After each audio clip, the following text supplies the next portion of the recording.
Singing by छोटू छबेला।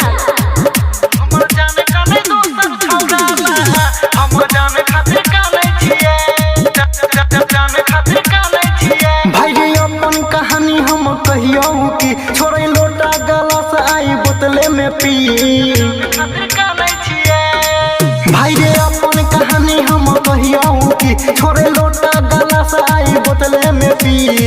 दिन रात याद पड़ी अब ओकरा दिल से माने छिए रे हमर जान काने दोसर छोरा ला हम जान खातिर काने छिए। हमर जान काने दोसर छोरा ला हम जान खातिर काने छिए। जान खातिर काने छिए। हमर जान काने दोसर छोरा ला हम जान खातिर काने छिए। आय हाय आय हाय तोर के दिलवा के लोक जिंदगी तबा रे हमरा तो छोड़ के करे दोसर सब रे। तोर के दिलवा के लोक जिंदगी तबा रे हमरा तो छोड़ के करे दोसर सब रे। केना गलती हमर के भारी सब बात जानै छिए रे हमर जान काने दोसर छोरा ला हम जान खातिर काने छिए।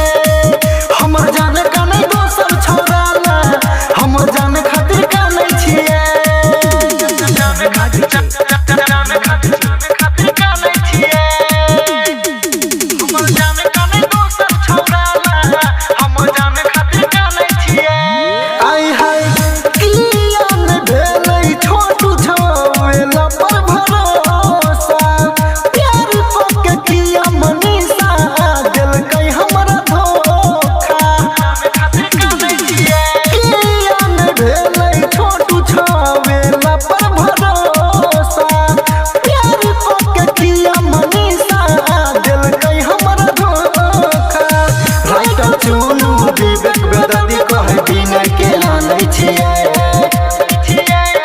रे हमर जान काने दोसर छोरा ला हम जान खातिर काने छिए।